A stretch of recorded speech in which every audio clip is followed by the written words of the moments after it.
Okay, Bob Lobel here doing the recording on September 11th, 2018, and welcome to the debut episode of Bob Lobel's New England POTcast. That's all right. That's all right. Please don't stand. I'm Bob Lobel, and I'm joined by Bob Snyder, our producer, and Donna Ram, who are our executive producer, engineer Dennis Ilya, and last but not least, each episode will be joined by Uma Dalabalan. Dr. Uma, as you well know, she's a player. She's a player in the pot industry, and we've all had a chance to meet and talk with her, and I know that you're going to have, questions. That's kind of why we're going to use her throughout the course of this event being a number of shows, questions for Dr. Uma, and that's where you come in, but we'll get to that a little later. Dr. Uma's Mailbag will be the official title. That was Dan Snyder.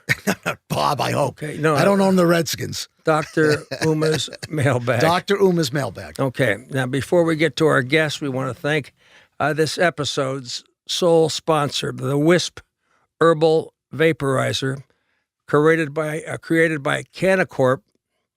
James Winokur, Canacorp's president and co-founder, is here. And later in this podcast, and this is kind of an exciting part because you like to surprise people, and believe me, you'll be surprised when you see what I'm going to show you in a while on video and explain to you through audio how the incredible product I have called Wisp works. Everybody is here shaking their heads and say, who thought of that? And why did it take so long? Smart people. Jim Borgasani is alongside, and Jim, an industry consultant, former communications director for the Bill number 4, question 4, the rollout of recreational pot. Jim, how are you? Good to see you again. I'm doing fine, Bob. Thank you very much for having me on. It's great to have you here. You're everywhere. I've seen many subjects covered in Boston. I've never seen it covered quite the way you've covered it. You've really blanketed this. Well, it was a tough campaign. It was an expensive campaign, and it was a high-profile campaign, pardon the pun. And you can never get rid of the puns in this business. No. But it was something that voters had a great interest in, the media had a great interest in, and it was a lot of fun. The Cannabis Control Commission is one of those things that has been spawned out of this effort.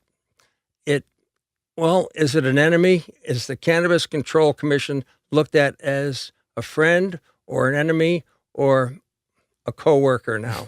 Well, I think it's looked at as a regulatory body that's working its way through its responsibilities. That sounds like an enemy to me. And it's easy to look and to criticize some things they're doing. I like to think that I never give anybody an overall grade. You have to look at them, I think, on all their levels of responsibility. I think they've done a pretty good job of rolling out the regulations, writing the regulations. You do? I do. Overall, frustrating on the isn't regulatory side. Well, it's Massachusetts. Nothing. After a while, that can't be an excuse anymore. I know. How many times can you use "it's Massachusetts"? It's too bad. We started out in the hole, if you will, because we have the only legislature that delayed everything, statutorily, and they did a 6-month delay right out of the gate. But the Cannabis Control Commission, I have to give them credit. When they finally were appointed after a delay, they did their job. They got the regulations up.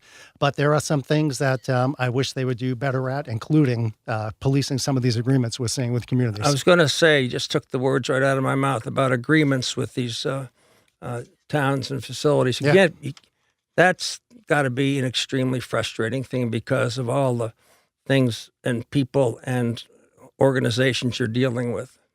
It is frustrating. And it's blocking many in the industry from taking off, frankly.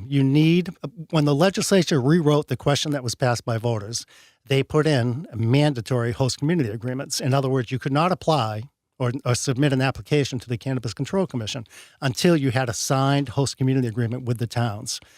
That gave towns enormous power to ask for payments beyond what the law allows, and it pretty much saddled or it gave operators, it took operators responsibility toward signing these. They had to sign them because they didn't want to get into an adversarial relationship with the town, the very people they're seeking the agreement from.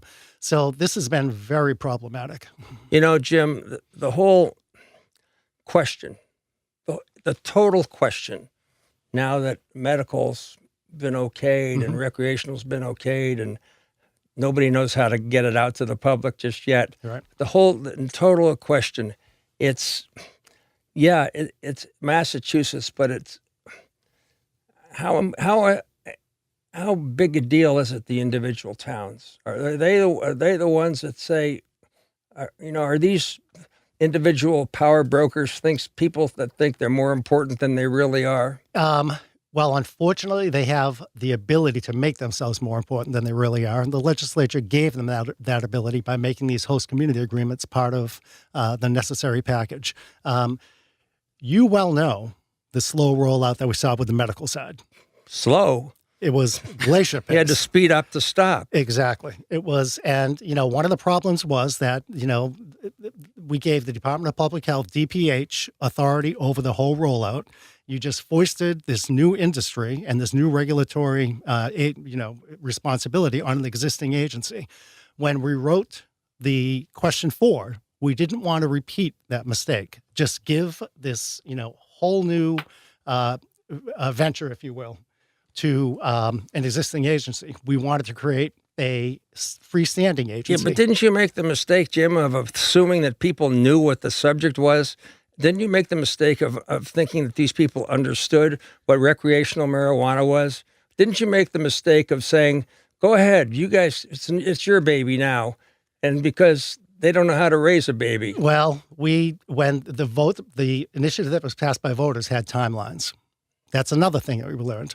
That was timelines. You had to have your regulations up in a certain period of time. You had to begin the application process in a certain period of time. What we didn't anticipate was the legislature pushing everything back. We did do everything we could to avoid the delays that we saw in the medical rollout side.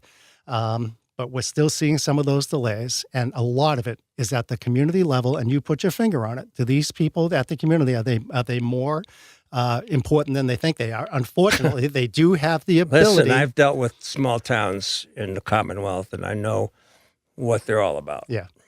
Well, that's what we're seeing. A 3-person board of selectmen can hold up, even if the voters in that town voted yes on question 4. Yeah. We can see delays because the host community agreements are so important and they're necessary, and they can slow walk them. And that's what we're seeing. Yeah, well, I have a 2-year story about being held up.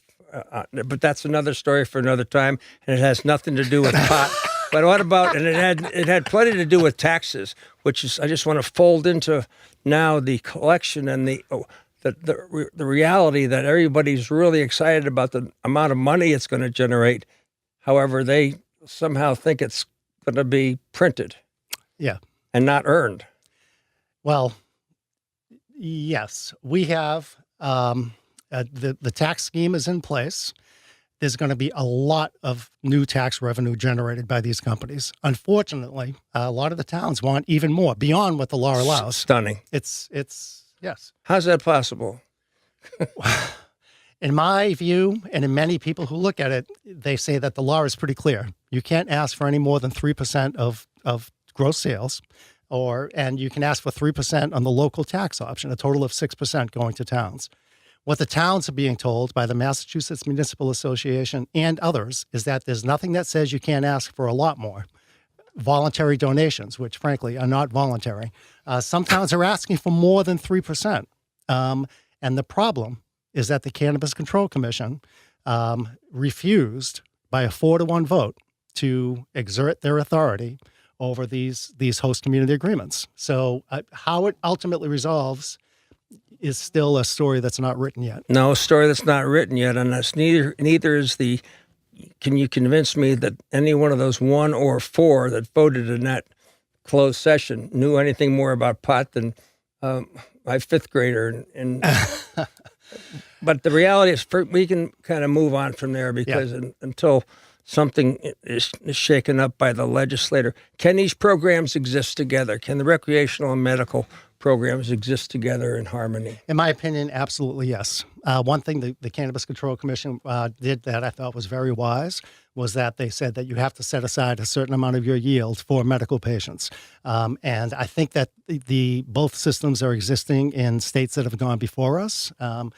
I think it's very important that medical patients continue to get their medicine uninterrupted, and I think that's going to happen in Massachusetts. I don't see a problem with these two systems coexisting. That's the answer we wanted to get. Thanks for coming in, Jim. It was a pleasure leading you off. It was a great pleasure to be here for the kickoff. Thank you. Good job, Bob Dinity. A great first guest. All right, welcome back, everybody. Each episode of the Bob Lobel New England podcast will share its content with an exclusive sponsor.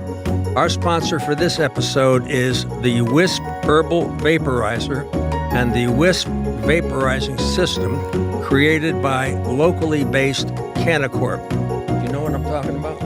I see it. It's right in front of me, Bob. Talk to you about it. Do you know how it works? I've seen a demo. Okay, good. We're going to have you describe this. This is Dan Adams of the Boston Globe, but more in just a moment. Cannacorp's Wisp and Wisp pods are the first to deliver legal herbs in a single-use pre-measured portion pack, like a Keurig pot of coffee. Think Keurig pot of coffee. You put the coffee in, you press the button, psst, it's done. That's what we're talking about here when it comes to cannabis. Wisp is attracting mainstream customers like single-serve coffee pods transformed the coffee market. Really, when you think about this, you can say, why didn't I think about that? It's one of those ideas that, hey, as I was talking to Jim Borghesani, it's just the beginning of things that are going to happen in this world, and we're being now controlled by pot. For more information on Cannacorp Wisp and the Wisp Pod and the Wisp Vaporizing System, do this. Believe me. We talk about a gift. This is a gift. Please search for wispvapor.com. The WYSP vapor.com. Cannacorp.com. Later in the podcast, we'll have the pleasure, of speaking with the president and co-founder of Cannacorp, James Winokur, and he is going to tell us why and how the system works. All right, Dan Adams of the Boston Globe. You're way too young to have staked out in a position of expert. How old do you think I am? How old do you think you are? 53?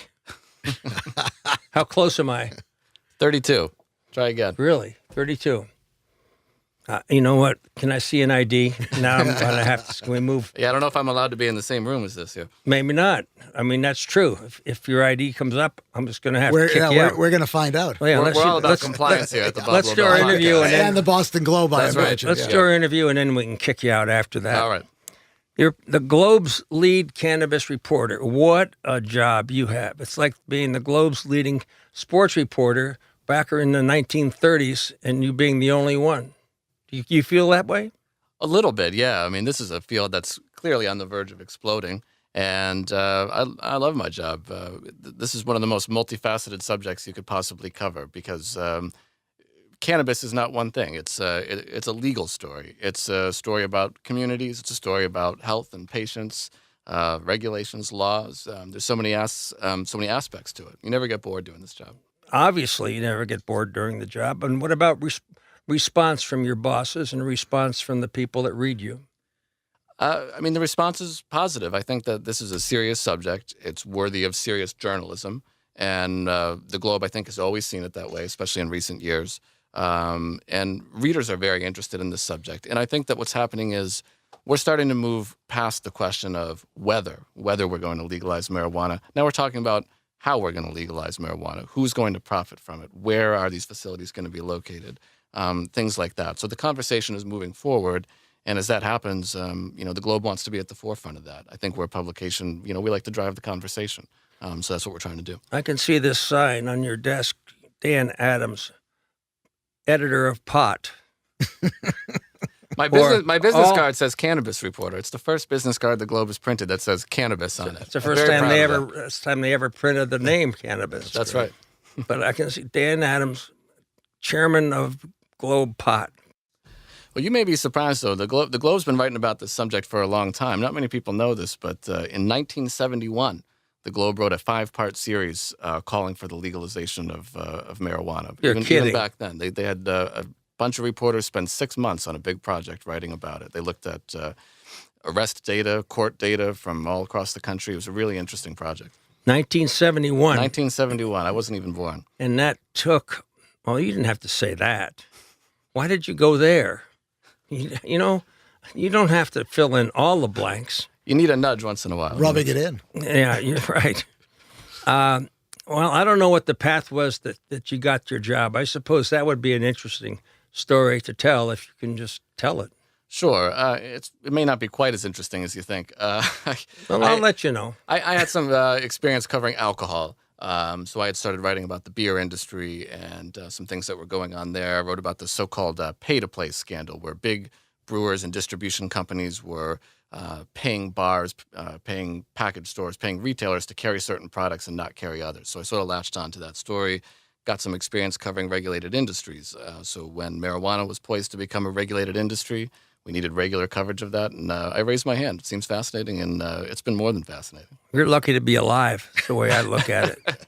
I'm not a critic. I don't test the product. What about things that might have created the strongest reaction to something you've written? Is there anything that stands out? I think different stories grab different readers. Some people are interested in stories about law enforcement busts of gray market delivery services, things like that. Other people are interested more in the nitty-gritty. They're interested, you and Jim were talking about host community agreements. We've been doing a lot of reporting on that, finding those contracts, turning them inside out, telling people what's in them. Pretty amazing. And folks really are actually, that might seem like a wonky technical story. Huge response from readers on that story. People very, very interested in how that Isn't it nice to know some people are paying process is going attention? on. It's great. I love it when people pay attention. It is. And, it is. You know, I've got a newsletter called This Week in Weed. And I was thinking about that. I was getting to that. This Week in Weed. That's what your card ought to write. This Week in Weed. Hi, I'm Dan Adams. This Week in Weed. But we get a great reader response to that. Now, how do you distribute that? All you got to do is sign up. It's free. You punch in your email address. You get it every Saturday morning. It's as easy as that. It's like Alex Spears. I get his newsletter. Mm-hmm. He's great. Stitches. It's the same thing, but and it's free. And Saturday mornings. That's right. Saturday morning, 8:00 sharp. And, so in other words, this pamphlet newspaper is delivered to my house. Digital. Oh, it's delivered on my computer at 8:00 Saturday That's morning. Right. And God help if my 6-year-old goes on there. It's family friendly. It's nothing you wouldn't want your 6-year-old. I mean, and are you comfortable? Like, you would read an article digitally, won't you? Something on that, your phone. Something that I said This Week in Weed, I would read. So we got to put Bob in the newsletter. And he's good. He's good. But we get a huge reader response to that. Unbelievable. I got people sending us in these host community agreements, just readers who are going to their town hall and asking for copies of these contracts and bringing them to us. And the Globe does a nice job with these series of newsletters. They're well put together. They've got links to all the relevant articles that you're referencing. Right. So it's very user-friendly. And it's not just Globe stories. I write about what's happening in cannabis all across the country. It's not just to drive traffic to our website. It's a service to our readers. What kind of an impact do you think this industry is going to have on the job market? Are we talking a fringe element here, or are the days of being a fringe element gone? I think this industry is poised to employ substantial numbers of people. Exactly how many is hard to say. It depends how quickly it rolls out. You and Jim talked about some of the issues with getting these stores open.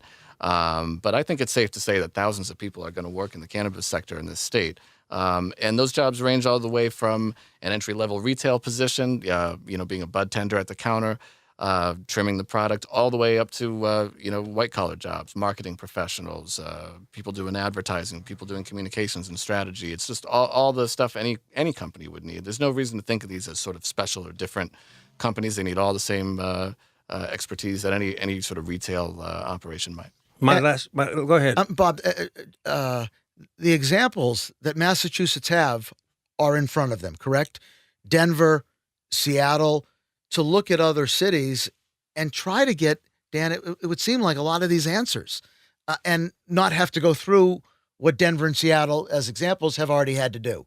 I mean, some of the answers are there, from packaging to distribution and whatnot. Sure. And I know that the regulators at the Cannabis Control Commission have certainly looked to other states, studied what's going on there, tried to get a grip on it. We're a little unique in some ways. I think that, we're among the first states in this sort of second wave of legalization. You're right. We do have that opportunity to look at what others have done. At the same time, these other states, many of them had semi-regulated markets that they had to get rid of before they introduced the fully regulated market. Do you care to name the government officials who are standing in the way of progress? I wish it were that simple, Bob. If there was a villain that I could point at and say it's his fault, it's her fault, I would, but there isn't. It's not very satisfying, but that's the truth. It's not any one thing. So that means no. No, I'm not here to name people. Sorry. Not divulging sources. Well, thanks for That's a good stopping try. by, Dan. Get back on the bus. All right. No, it's great to have you here. Thanks. This Week in Weed. That's right. It's bostonglobe.com/TWIW. Sign up, get it on Saturdays, and we'll see you there. Beautiful, Dan. Will you be at the, we're recording this right before the Freedom Festival. Is that part of your assignment for this coming weekend? I might be out of town for a couple days on another assignment, but I'll probably be back Sunday night for the VIP after party. So maybe we'll see Bob You'll there. smell it when you fly. How in. much? That's right. Okay, here's some thing. The name, the title, everything's together, but do people recognize you? Have we got to the stage where people recognize you? If I go to a marijuana convention, you see a few loyalists, loyal readers there who might see me, but no, I'm not a celebrity, and I don't want to become. Can I give you some advice? Sure. Stay that way. Okay. I'll try to remain as obscure as possible. Only Bob. for your own protection. That's- I mean, I don't mean that in a very negative way. I think it would increase your productivity tenfold over that many years. So just. I'll keep my head down. I appreciate As that. an icon giving you some wisdom. I'm ready to listen. Dan, thanks for coming by. Appreciate it. Thank you, guys. Yeah, great job. Have a good one. Thanks. We'll be right back. Dive into what we call a few good minutes, and we put this instrument out here, this new invention out here in front of you to continue to make you ask yourself, what is that and why don't they talk about it? Well, you're going to find out because we are going to talk about it. From Cannacorp, Jim Whitaker, who made this, invented this, Boston College kid of all things. And it's Undergrad and grad. what? True. Congratulations to that. What is this? This is a vaporizer, but different than all others. It's a pod-based vaporizer. Okay. So show me. So the concept Yeah. was, how do we make this super easy for people like you and me, Bob? Okay, so this could be coffee. May Could be. look like it, Yeah, but it's cannabis. Not, but it's not. Okay. Right. So inside is just ground flour. We Yep. wanted it to be all natural. So the concept is peel a pod. Yeah. You can see that's locked in there. Show the camera. Camera can see it's locked in there. Yeah. This is we call a vapor bottle. Okay, show the camera. So I snap pod into vapor bottle, Yeah. goes into the appliance, Yeah. pokes a hole in it, Really? push a cloud, and it starts the process. Sometimes I say like microwave popcorn. It's automated. Takes about 3.5 minutes. To what? It's going to heat the pod. We're going to get all the good stuff off of the pod, off of the cannabis medicine. What's the good stuff? So THC, CBD, terpenes, flavonoids. So what are you going to, what happens to that good stuff? It's going to be captured in the vapor bottle. You want to save the good stuff Exactly. because you want to inhale the good stuff. Exactly. And that includes recreational. Obviously, you mentioned THC, the three magic letters.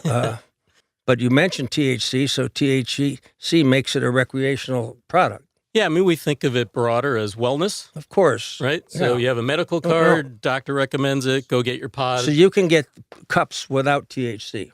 Right, so a range of pods, high THC, high CBD, anything in between What's can it- go in a pod. What's it taste like? Depends on what the strain is. So, tastes like- citrusy strain, you'll get that great citrusy flavor. Coffee? Does it have any No relation to coffee unless None- you have like a chocolate flavored strain. none whatsoever? But Yeah. you do have that. You can, yeah. So we are a technology company. And in Massachusetts, for example, Sierra Naturals is a cultivator. It's their product inside the pod.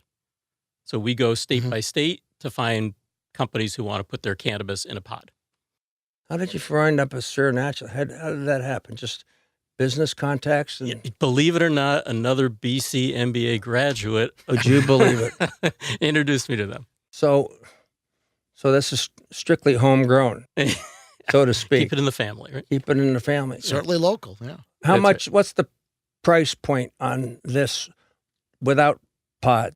So the device itself is $199, Okay. and the pods will retail, depending on what's in them, around $4 a pod. And Sold what's in this? 6-packs. So you get a child-resistant packaging. You pop that open, you have to be able to squeeze it, and you would have 6 pods in a package. And what's happening here? So Bob, you have a scared look on I your know, face. something's Everything's moving. going to be okay. I promise. So we're now introducing air. Air is going to flow in pulses through the pod Yeah. and bring all that medicine into that sleeve, which will expand to capture the vapor. Ah, look at it. So my nighttime routine, I use this before I go to sleep. It's like a robot. So put the pod in, get ready for bed, then my vapor's ready. What did you use here? Can I just, okay. This, Yeah, that also He's can gaining be some used- interest in the I know. actual This in says- the actual pod. This says moon, like Yeah, so MOON. There's a company in Oregon called Bear Blend, and they do botanical blends that are not cannabis. They got very interested in the product for vaporizing botanicals. So what we have in here is a product called Knick-Knick from Bear Blend. And Bob, what you can't see is the camera's picking up, but there's a digital display showing you how close it is to completion, which, James, that's Now what you know, happens? 2/3. Okay, let's say it's full. Now what happens? So there's a progress bar is what Bob's pointing out. When that's done, we're going to do a little cooling off process, and then you'll take that vapor bottle back out to use it. So when it's done, I'll show you how to use that. What do I need to put it in to drink? No drink. No just, drink. It's just vapor. That's it. It's right So there. No water involved. So I just smell it, You inhale it. inhale it. Right. That was an amateur comment. No, Yeah, so- stupid. You don't Well, I mean, smell it. if you you think inhale it. if you think of all the different types of consumption that are available today, this becomes a very popular alternative for lots of reasons. Calm down, baby. Yeah. Very good reasons. Are you talking to me or talking to the Not machine? talking to you. Right. So it's no combustion, Bob. So no plant material is combusted. So if you took that off, what comes out?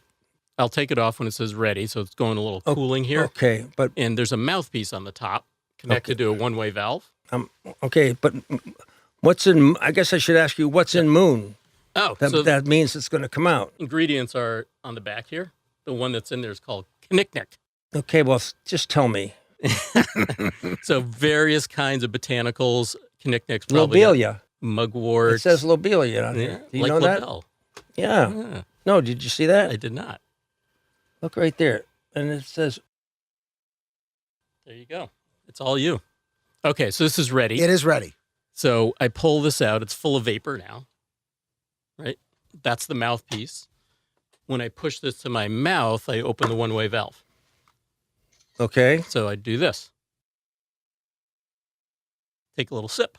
but now your mouth is on there. You want it cleaned? I don't know, but I'm a clean. What- oh, wait a I'm minute. a clean guy. what am I inhaling? So just push a little bit with your mouth, push down, and inhale a little bit. There you go. Oh, that was a lot.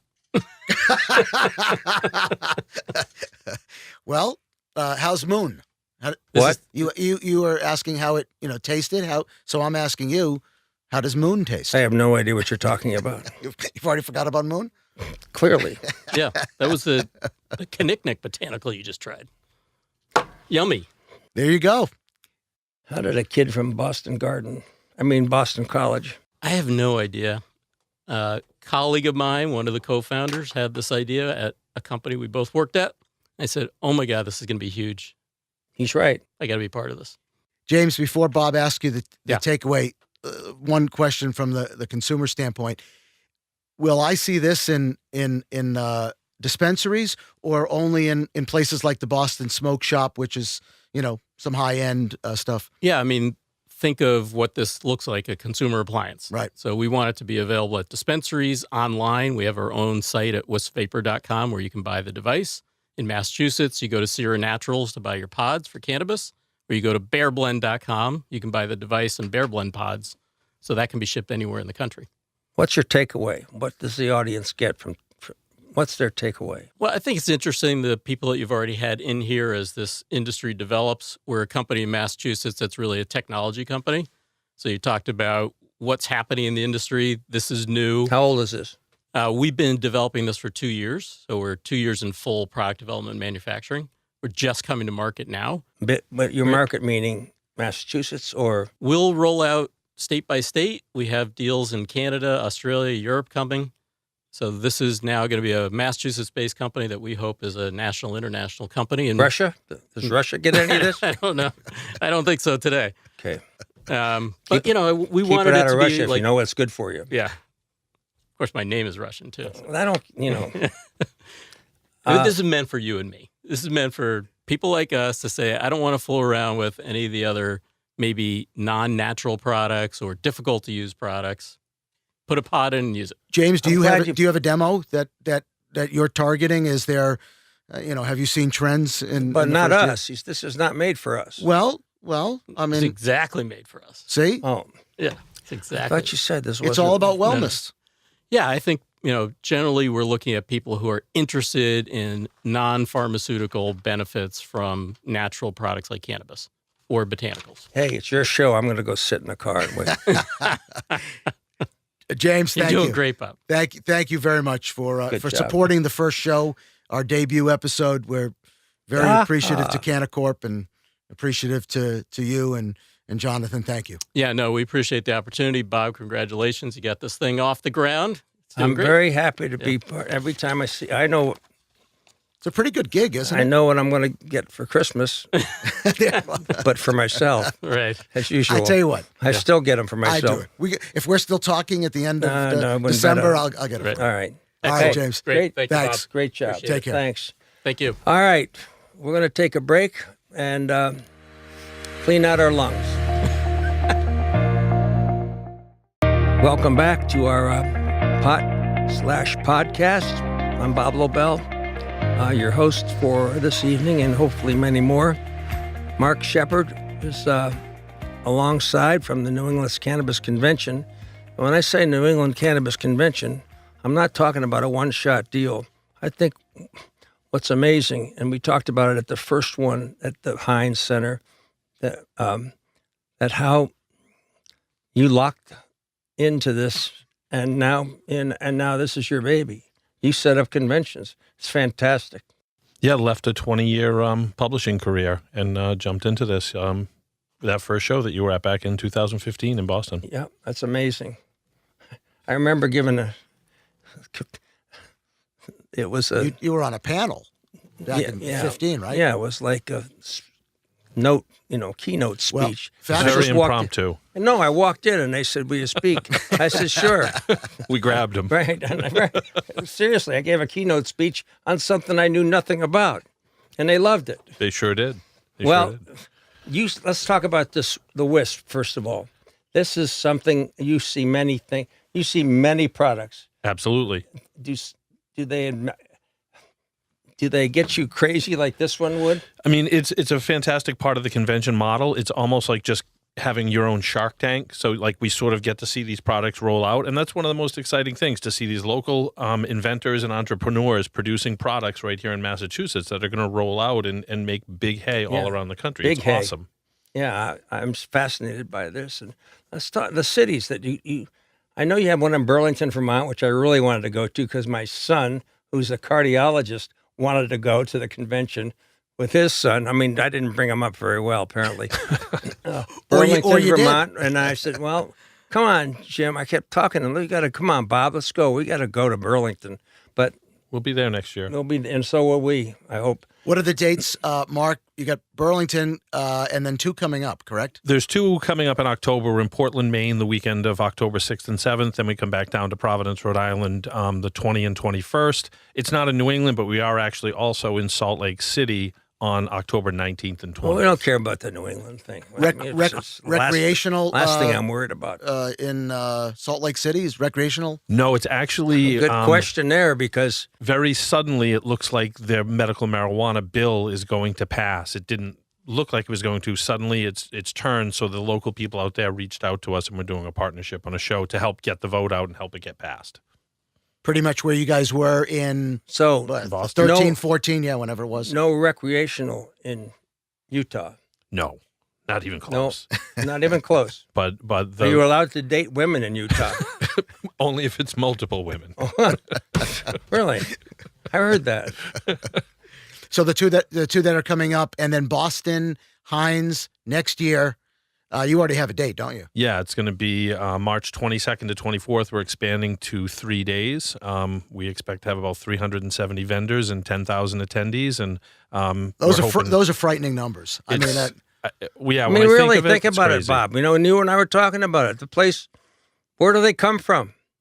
Well, and then where do they go? It's business. I mean, Mark, correct me if I'm wrong, but it's business to business. Yeah. But there's some business to consumer, at least what we saw. There's certainly some people that are doing business to consumer, but I mean, at the Hines, there's no plant there. There's no attraction there except education and business. You're not buying and selling on the floor any cannabis products. And you've got, as much space as you can get on, at least in Hines, and I don't know if that's the biggest floor space in the city, but you've got both halls on the main floor. Yeah, we've got both halls filled, and we're going to have to move all of the programming out into separate breakout rooms. We're desperately looking for more booth space, which is a great thing because the majority of our booths, they are New England-based companies, which is awesome. So what about the World Trade Center, something like that?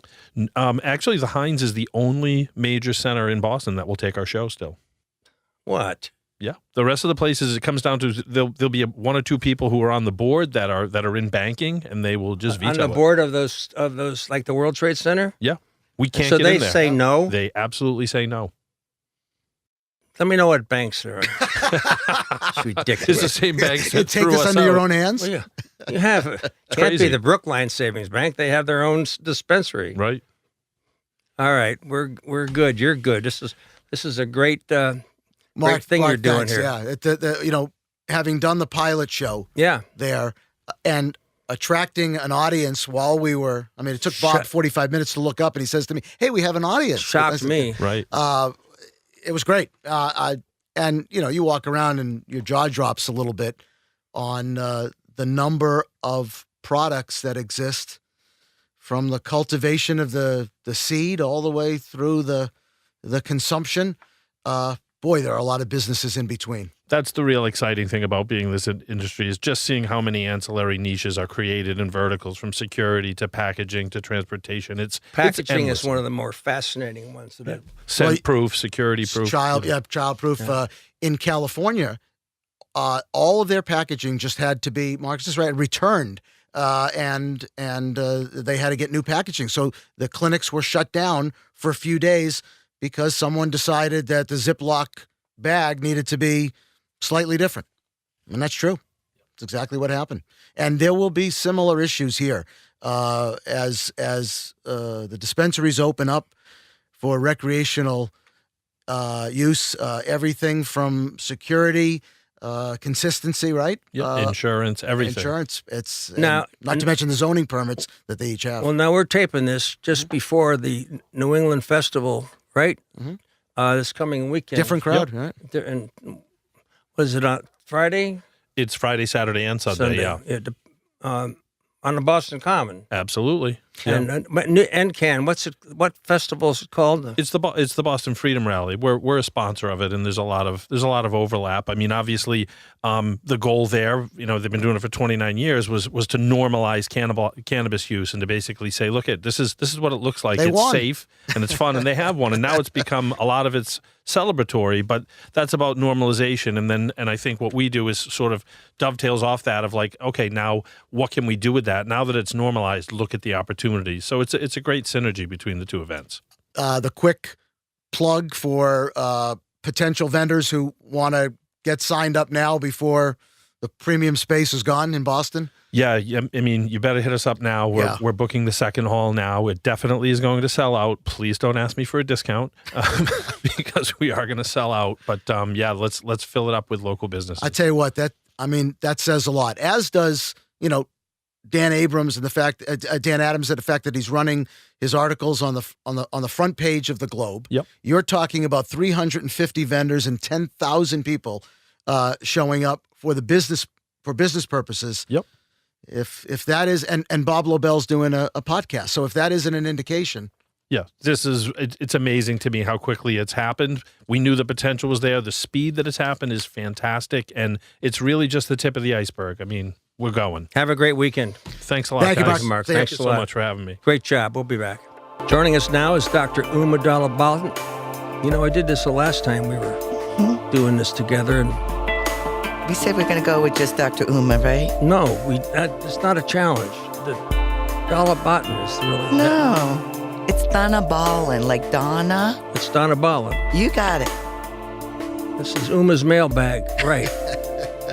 Did you know you were coming in to do a mailbag? No, I didn't know, and I didn't know I'm going to be part of you for. Well, you know what? Surprises are good. These are really nice. Our Thank regular feature, we take questions that you send us through social networks and ask our resident doctor, Dr. Uma. So she is a respected physician. She knows her work, helping educate people about using cannabis. She's passionate about educating, embracing, and empowering her patients. She practices at Uplifting Health and Wellness in Natick. So our question, my dear, for this debut episode comes from our staff. Are you ready? you. Sure. First question, can you talk about athletes using cannabis? Absolutely. So this is kind of a wonderful primer to what I've been doing. It's called Doc and Jocks. And we're going to be doing it this weekend at the Boston Freedom Rally. And we're going to have Jim McMahon, Riley Cote, Eric Marr, and I'm going to screw up this other guy's name, Bignodi. Well, let them try your name, and then you guys can be even. That'll be good. So we're talking about, again, my whole mission is about changing the stigma and for everybody to know about the endocannabinoid system. And now we've got athletes that are using this for, as I call it, as pre-treatment before they start working out and also post-treatment. And we've also have these athletes that have had chronic trauma, pain, and we've talked a lot about CTE and traumatic brain injuries for these athletes. You're passionate about cannabis being an exit, not an entrance drug. When will people understand that? When will people stop saying, no, it's an entrance drug? It just gets a chance for worse things to happen. Where you're saying, I'm sorry, this is an exit drug. I've been saying that for a while, Bob, and I truly, passionately not only just believe it, we have patients that are alive now. And my patients are saying it's an exit drug. And I think it's being caught on by other people as well, because we are keeping people alive. And it is truly an exit drug from pharmaceuticals, narcotics, alcohol, and nicotine. And I've seen that in the last 4 years here in Massachusetts. And I've been practicing cannabinoid medicine for about 7 years in July. How come more people in your profession don't want to step up to the plate and deal out the cards? Honestly? Honestly. Why bite the hand that feeds you? I'm stepping out because this is still federally illegal. And doctors get a paycheck right now. And they work for hospitals, universities, insurance companies, Medicare and Medicaid. And I don't work for any of them. And doctors work for these entities and they get federal money. And by doing something that I'm doing, that's actually going against the grain. And these entities rely on their money. Final question. First legal recreational shops are scheduled to be open in the next several weeks. How do you think that's going to affect current medical patients? I hope there'll be more medical patients, actually. That's what's happening. And I want to make sure that those patients get their medicine. And honestly, I don't believe medical and recreational. It's a very strong way of segregating people. And I've said this before. We all have an endocannabinoid system. And the differentiation is it medical or legal? And I look at this as somebody being able to buy Advil over the counter or needing a prescription for 600 milligrams and getting it from a pharmacist.